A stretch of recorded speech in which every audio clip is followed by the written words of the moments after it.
Selamat siang Pak Dito dan teman-teman semua. Kami dari kelompok 1 yang beranggotakan saya, David Nawan, Ida Bagus Satrika Nanda, dan Nadia Virginia Rambe akan menjelaskan terkait kuis Atlas. Oke, kita langsung mulai saja. Oke, jadi yang pertama itu kita bisa buka aplikasi Atlas. Nah, sesuai di soal, auditor akan melakukan audit ke klien. KP telah mengidentifikasi klien dan merencanakan waktu pelaksanaan audit. Dan untuk informasi penugasannya seperti ini. Nah, jadi kita mengisi informasi terkait identitas auditor, di mana kami menggunakan KP Nanda, Davin, dan Nadia sebagai auditornya. Berikut ini informasi-informasinya. Dan identitas klien kami yaitu PT Prasmana Jaya, yaitu berikut ini identitas-identitasnya, dan informasi perikatan tahun bukunya itu 1 Januari sampai 31 Desember 2018. Nah, untuk kolom bintang 3 itu harus kita isi, untuk bintang 2 itu kita isi nama klien, dan bintang 1 itu otomatis terisi. Kita bisa langsung ke soal pada worksheet A110.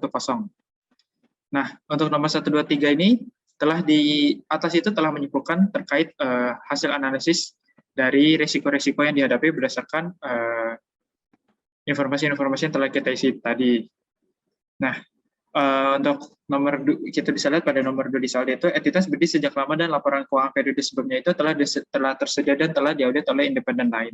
Nah, kita bisa isi bahwa kriterianya itu entitas itu memang sudah lama dan telah diaudit oleh auditor pendahulu. Nah, kita lanjut ke 1101 di mana dikatakan bahwa opini auditor itu adalah wajar tanpa pengecualian namun terdapat perhatian bla bla bla. Nah, kita bisa lihat ke 1101 karena dikatakan bahwa opini auditor itu wajar tanpa pengecualian, maka kita isi tidak, dan karena tidak ada informasi-informasi dan dikatakan bahwa tidak terdapat informasi-informasi lain, maka kita isi tidak semua, karena sudah wajar tanpa pengecualian. Kemudian yang berikutnya adalah A1102. A1102 terkait integritas manajemen dikatakan bahwa pengguna laporan keuangannya itu salah satunya adalah pengurus partai politik. Nah, kita bisa, ini merupakan tampilan dari worksheet A1102, di mana kita isi tidak semua, kecuali di hubungan istimewa kita isi ya, di mana kita klik lagi A102.1 ini, kita mengiyakan yang pengurus partai politik, karena sesuai di soal dikatakan bahwa salah satu pengguna laporan keuangannya itu yaitu adalah pengurus partai politik. Nah, selanjutnya kita bisa ke A1103 terkait kompetensi ketersediaan waktu independensi personel KP. Nah, berdasarkan A1103 ini informasi-informasi yang ini itu kita isikan, yaitu terkait nama dan jabatan pertama, siapa-siapa saja. Kemudian kita mengisi terkait informasi kompetensinya dari memadai hingga tidak memadai. Kita isi semua. Kemudian juga terdapat data independensinya. Ke bagian data independensi. Nah, ini yang ini. Nah, ini kita isi juga seperti salah satu contohnya, Heri mempunyai istri sebagai manajer pemasaran. Nah, itu berarti dia mempunyai hubungan keluarga. Nah, jadi untuk yang Heri itu kita isikan iya. Kita isikan iya di pemilikan keluarga, sehingga dia tidak memadai. Jadi kita isi informasi-informasi sesuai dengan keterangan yang sudah diberikan. Oke, selanjutnya terkait A1104. A1104 membahas terkait surat tugas, di mana A1104 itu untuk prosedur perikatan auditor telah melakukan komunikasi dengan auditor pendahulu, namun tidak terdapat penjelasan. Maaf, A1104 ini tadi komunikasi dengan auditor pendahulu kita klik. Nah, karena dikatakan bahwa kita itu telah melakukan komunikasi dengan auditor pendahulu, kita isi ya, namun karena tidak dapat informasi, tidak terdapat balasan, jadi semuanya kita isi tidak. Sehingga dapat dikatakan tidak ada risiko terhadap manajemen dari audit tahun lalu. Kemudian berikutnya adalah di A110, setelah kita melakukan pengisian dari informasi-informasi terkait, kita itu menerima dan melangsungkan hubungan keberlanjutan dengan klien. Dimana kita pilih iya dan kita harus mengisi template laporan keuangannya. Ini tuh kita mulai pada awal pembukaan 1 Januari 2018. Nah, kita isi input laporan keuangan ini secara manual dengan copy paste terkait mapping grup akunnya, mapping header, mapping kelompok, kita isi nominalnya. Dan jangan lupa nanti untuk yang di sini kita harus menginput EBT berdasarkan dari perhitungan yang ada di sebelah sini. Dan semuanya itu harus balance. Kita lanjut ke soal.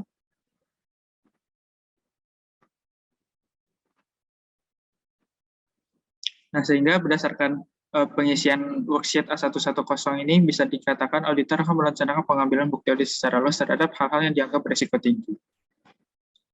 Selanjutnya, kita bisa ke next index, yaitu A120. Nah, A120 ini terkait pengisian proporsi waktu kerja, alokasi waktu yang dibuat sesuai dengan proporsi masing-masing anggota sesuai dengan tingkat jabatannya. Nah, untuk informasi tanggalnya ini itu bisa dilihat dari sini, yaitu mulai penugasannya pada tahun berapa, 3 Desember 2018, akhirnya 20 Februari 2019, dan berikut ini jam-jamnya. Nah, nanti akan terisi sendiri terkait total jam kerja yang akan kita alokasikan ke dalam 3 personil KAP ini, yaitu Nanda, Davin, dan Nadia. Nah, ini berikut ini merupakan proporsinya. Nah, memang ada lebih sedikit 40 menit, namun lebih baik daripada kurang dari jam yang telah ditentukan. Oke, selanjutnya kita bisa ke soal. Kita bisa langsung ke A130, di mana KP telah membuat surat perikatan dan mengidentifikasikan kelengkapannya secara sempurna. Nah, jadi karena berdasarkan informasi tersebut, kita bisa isi semua ya. Dan jangan lupa kita sertakan surat perikatan audit dengan klien, dan ini merupakan surat perikatan auditnya. Ini merupakan gambaran besar dari surat perikatan auditnya. Oke, selanjutnya terkait A140, di mana setelah itu KP menerbitkan surat tugas ke klien. Nah, selanjutnya itu kita juga membuat surat tugas. Nah, surat tugasnya itu pas kita isi ya semua, dan kita jangan lupa menyajikan surat tugas auditnya. Dan berikut ini merupakan gambaran besar dari surat tugas audit. Selanjutnya, untuk A150, KAP telah membuat form pernyataan independensi para auditor pada hari pembuat surat penugasan.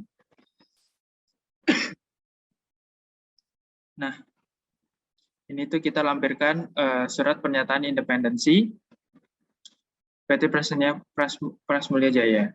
Dan ini merupakan gambarannya. Kemudian yang selanjutnya, KP telah melakukan komunikasi dengan tim perikatan sama konsultasi dengan manajemen. Ya, karena telah informasi-informasinya kita isi iya semua, telah melakukan konsultasi, dikatakan karena telah melakukan konsultasi dan melakukan komunikasi, berarti kita isi semua iya. Dan kita lampirkan contoh format lembar komunikasi, contoh lembar notulen komunikasi, dan lembar konsultasi tim perikatan. Dan ini merupakan gambaran besarnya dari lembar konsultasi, sedangkan ini lembar notulen komunikasi. Selanjutnya kita ke A170, di mana terkait perikatan tahun pertama, KP telah mengirimkan surat komunikasi ke auditor pendahulu namun tidak memperoleh jawaban. Nah, karena dikatakan bahwa KP itu telah mengirimkan surat komunikasi ke auditor pendahulu, kita pilih iya, namun tidak terdapat memperoleh jawaban, sehingga auditor tidak dapat mereview. Nah, karena ini terdapat review ini, karena tidak terdapat dari jawaban dari auditor lalu, jadi kita tidak dapat mereviewnya. Dan kita mengisi informasi apakah saldo awal mendukung salah satu material, dikatakan di soal itu tidak. Adanya indikasi salah satu, kita isi tidak. Nah, jadi berdasarkan hasil tersebut dapat kita jelaskan bahwa auditor ini menelusuri saldo awal hasil laporan audit tahun lalu yang diperoleh dari klien lalu dibandingkan dengan neraca saldo 1 Januari 2018 yang diperoleh dari aplikasi akuntansi Prasmulya Jaya. Nah, selanjutnya setelah kita membesarkan worksheet A110 di pre-engagement, kita bisa membahas tentang risk assessment. Kita mulai pada material awal. Pada A210 bisa dilihat bahwa kita dikatakan bahwa benchmark dari auditor yang auditor menggunakan benchmark, yaitu akun lainnya sesuai dengan auditor induk. Nah, kita bisa isi ini seperti acuan auditor induk dengan informasi OM benchmark-nya itu 3%, dan untuk PM-nya itu 65%, penentuan materialitas, dan untuk ambang batasnya kita sesuaikan saja dengan 3%, dan jangan lupa kita pilih entitas normal. Nah, setelah itu kita pilih iya untuk mengisi pertimbangan profesionalnya, dan untuk terkait spesifik materialitasnya itu dikatakan bahwa persediaan dan utang pajak dengan 50% dari PM dan 60% dari SOM kita isikan, maka akan mendapat hasilnya seperti ini. Nah, selanjutnya dikatakan bahwa setelah melakukan hal tersebut, dilakukan analisis vertikal untuk menentukan nilai total aset tahun 2008 untuk tahun-tahun terkait. Nah, bisa dilihat bahwa untuk ada 201 ini dikatakan menggunakan bahwa untuk saldo-saldo neraca menggunakan pembagi total aset, sedangkan akun nominal itu menggunakan pembagi total pendapatan, sehingga dapat dilihat bahwa untuk dari kas dan setara kas hingga akun laba rugi periode berjalan, untuk saldo laba itu masih menggunakan pembaginya yaitu total aset yang ini, tapi untuk akun-akun nominal itu dari penjualan barang dagangan hingga selesai beban non operasional itu menggunakan pembagi yaitu total pendapatan. Bisa dilihat pada rumus-rumusnya.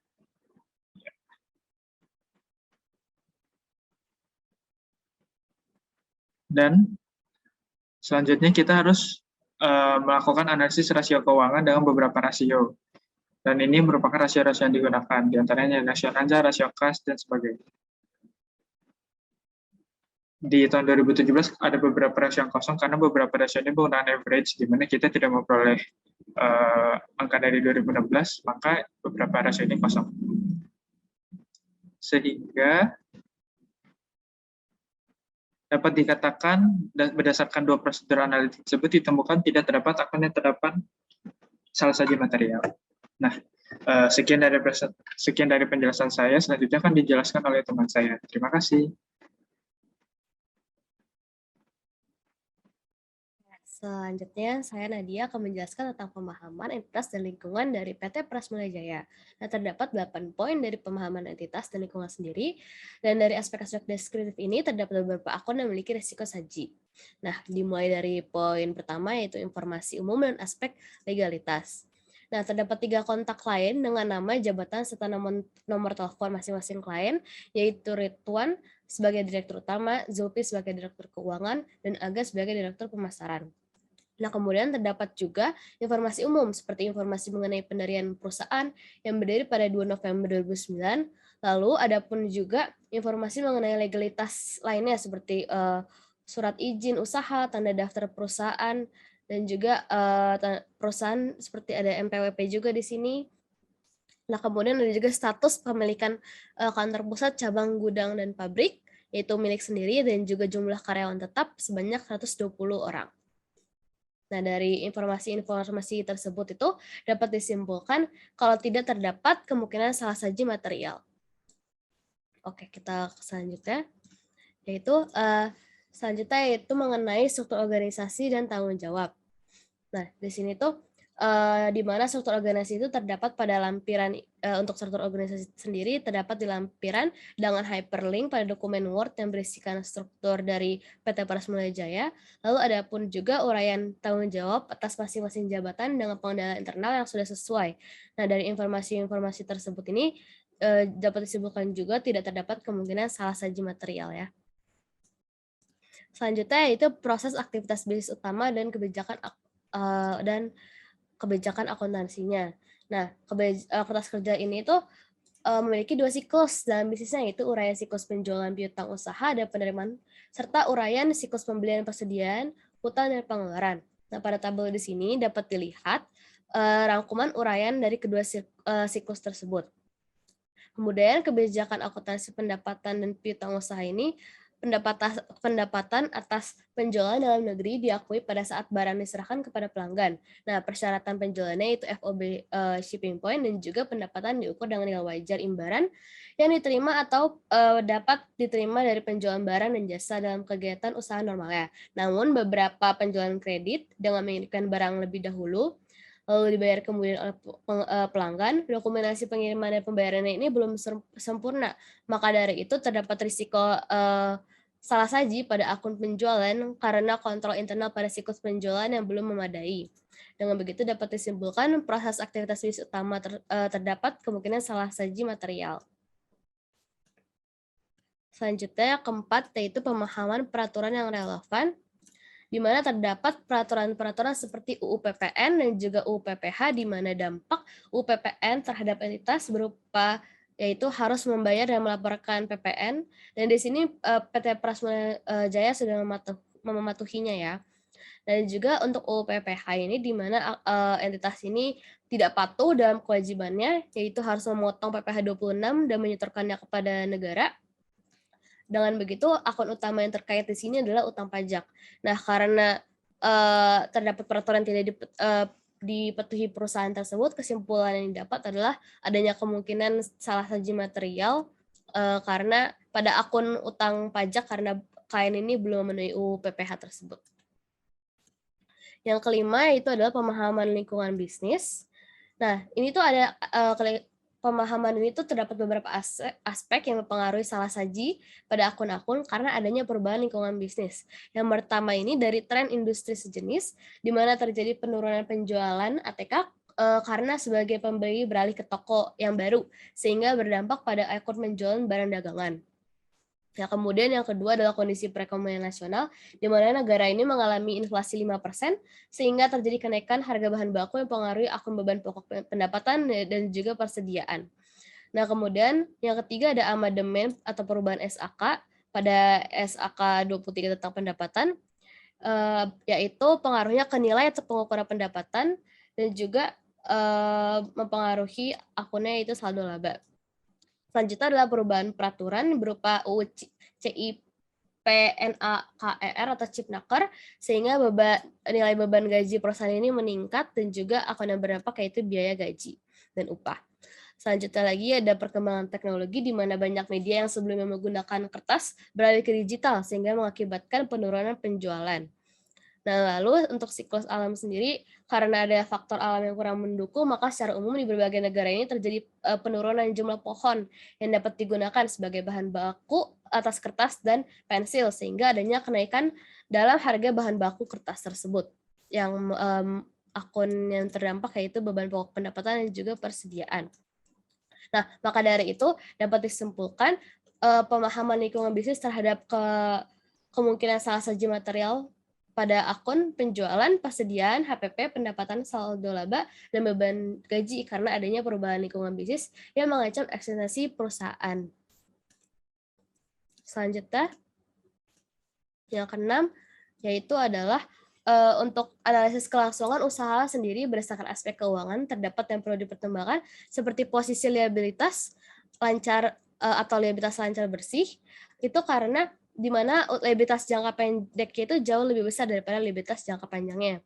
Kemudian ada juga untuk rasio keuangan utama yang buruk, di mana pada utang pajak, sehingga rasio lancar ini dapat menjadi kurang sehat. Nah, maka dari itu dapat disimpulkan analisis kelangsungan usaha itu terdapat kemungkinan salah saji materi.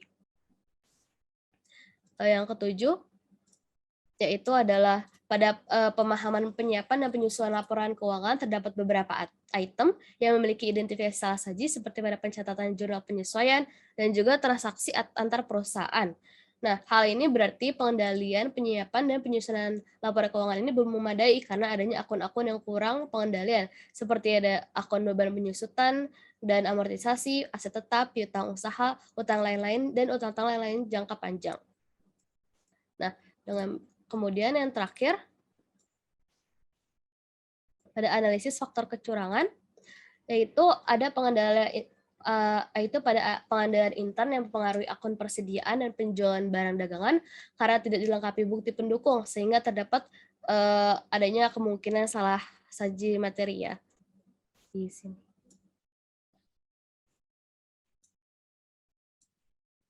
Oke, dengan kedelapan poin tersebut, setelah melakukan pemahaman lingkungan bisnis terhadap perusahaannya, diperoleh kesimpulan beberapa akun terdapat kemungkinan salah saja, yaitu akun pendataan, penjualan, persediaan, HPP, utang pajak, dan juga kas. Baik, saya Nanda. Sekarang saya akan menjelaskan 4 indeks terakhir dalam risk assessment pada Atlas. Indeks pertama yaitu A240 mengenai inherent risk. Nah, dalam indeks ini terdapat faktor-faktor yang menjadi pertimbangan identifikasi dan penilaian risiko, di mana akun-akun yang terdampak itu akan diisi secara otomatis oleh Atlas. Kemudian, inherent risk sendiri itu dibagi menjadi dua, yaitu financial statement level dan account level. Untuk financial statement level itu terdapat dua faktor yang ada di klien, yaitu faktor kecurangan yang teridentifikasi, yaitu faktor fraud risk, dan faktor pengendalian internal yang kurang memadai. Nah, karena hanya 2 dari 5 faktor, sehingga disimpulkan bahwa risk of material misstatement-nya itu medium. Untuk respon auditor, itu pengendalian dianggap lemah dan ditemukan faktor kecurangan pada beberapa akun, sehingga auditor akan melakukan uji substantif lebih banyak. Nah, pada akun level, itu terdapat beberapa inherent risk factor. Faktor pertama yaitu akun-akun yang termasuk dalam transaksi yang sering terjadi, yaitu akun piutang usaha, akun persediaan, utang usaha, penjualan, biaya gaji dan upah, dan biaya administrasi dan umum. Akun yang terdapat kontingensi yang teridentifikasi yaitu utang pajak, akun transaksi dengan pihak berelasi yang signifikan itu ada utang lain-lainnya kepanjang, dan akun yang diukur menggunakan estimasi itu ada akun piutang usaha, properti investasi, dan beban penyusutan dan amortisasi. Untuk akun-akun yang rentan terhadap fraud risk, itu akan diisi secara otomatis oleh Atlas jika kita telah mengisi A230.7, di mana ada dua, yaitu akun persediaan dan akun penjualan barang dagangan. Kemudian, kita sebagai auditor harus menentukan likelihood dan magnitude dari akun tersebut. Likelihood ditentukan dari seberapa sering risk itu akan muncul, dan magnitude-nya itu kita lihat dari seberapa material akun tersebut. Sehingga Atlas akan menyimpulkan inherent risk dari masing-masing akun. Indeks selanjutnya adalah A250, yaitu mengenai control risk. Di indeks ini itu dibagi menjadi 3, yaitu entity level, siklus penjualan, dan siklus pembelian. Untuk entity level kita bisa lihat di A250.1, di mana kesimpulan telah diisi secara otomatis oleh Atlas ketika kita telah mengerjakan evaluasi pemahaman pengendalian. Nah, di sini terdapat komponen-komponen pengendalian internal. Untuk di lingkungan pengendalian, itu ada 3 yang memadai, yaitu manajemen berdasarkan pengawasan TCWG telah menciptakan dan memelihara budaya jujur dan perilaku etis, telah memastikan bahwa nilai integritas dan etika telah dilaksanakan, dan struktur organisasi klien telah dirancang untuk mencapai tujuan klien secara efektif, baik terkait perencanaan, pelaksanaan, pengendalian, dan pengawasan. Untuk proses penilaian risiko, itu komponennya semuanya tidak memadai karena klien tidak melakukan penilaian risiko. Di aktivitas pengendalian, itu terdapat 2 komponen yang memadai, yaitu manajemen telah menerapkan unsur pengendalian berupa pemisahan tanggung jawab secara efektif dan transaksi yang telah terjadi telah diotorisasi oleh manajemen sesuai dengan wewenangnya. Kemudian, pada informasi dan komunikasi itu setiap komponennya itu telah dianggap memadai. Dan kebalikannya di pemantauan atas pengendalian itu dari dua komponen itu keduanya tidak memadai. Sehingga dapat disimpulkan bahwa yang memadai itu hanya komunikasi dan penegakan integritas dan nilai etika, struktur organisasi, serta informasi dan komunikasi. Nah, kemudian auditor juga harus menunjukkan apakah dari pemahaman di atas dapat teridentifikasi defisiensi dalam pengendalian internal, di klien itu iya, dan apakah secara individual atau gabungan terindikasi defisiensi yang signifikan itu juga iya. Sehingga dapat disimpulkan bahwa pengendalian internal tingkat entitas belum sepenuhnya memadai. Hal ini disebabkan oleh banyak komponen pengendalian internal yang tidak memadai, yang menandakan adanya defisiensi dalam pengendalian internal. Kemudian untuk siklus penjualan kita bisa lihat di A250.2, di mana untuk uraian siklusnya itu akan terisi secara otomatis. Untuk frekuensinya itu sering, untuk identifikasi risiko yang ada itu adalah kehilangan nilai penjualan, dan what can go wrong itu adalah pada nilai penjualan yang dilaporkan itu bisa salah saji. Untuk pelaksanaan aktivitas pengendalian itu ada 3, itu otorisasi, pengolahan informasi, dan pemisahan tugas. Untuk akun yang terkait itu ada piutang usaha, penjualan barang dagangan, kas dan setara kas, persediaan, serta beban pokok pendapatan. Untuk asersi yang terkait itu ada 4, ada completeness, existence, acquisition and cutoff, dan verification. Nah, untuk pengandalan-pengendalian itu tidak dilakukan, dan dari test of control itu analisisnya itu tidak efektif, sehingga hasilnya itu adalah high. Dari indeks ini dapat disimpulkan bahwa pengendalian internal pada siklus ini belum sepenuhnya memadai. Hal ini disebabkan oleh dokumentasi serta data siklus penjualan belum memadai. Dan yang terakhir itu siklus pembelian, itu kita bisa lihat di A250.3. Ini juga sama, sudah terisi secara otomatis, untuk frekuensinya juga sering, dan what can go wrong itu adalah nilai persediaan dan HPP yang dilaporkan bisa salah saji. Untuk pelaksanaan aktivitas pengendalian yang telah dilakukan, itu ada otorisasi, pengolahan informasi, serta pemisahan tugas.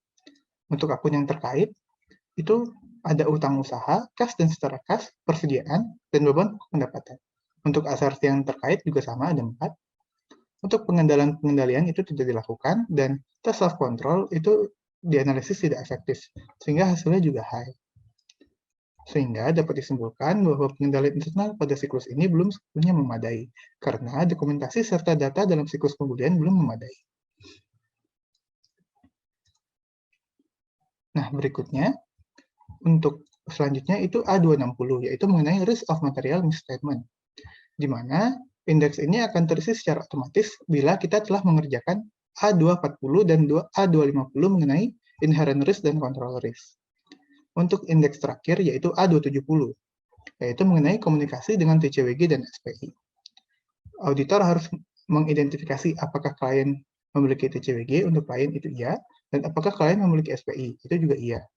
Untuk TCWG kita bisa lihat di A270.1, di mana komunikasi dengan pihak yang bertanggung jawab atas tata kelola itu yang telah dilakukan itu sesuai uraian, itu hampir semuanya kecuali 2 terakhir, yaitu komunikasi ke tata kelola terkait kebijakan akuntansi signifikan, termasuk bila terdapat perubahan kebijakan akuntansi, pemilihan kebijakan akuntansi alternatif, dan komunikasi terkait estimasi akuntansi yang signifikan itu tidak dilakukan.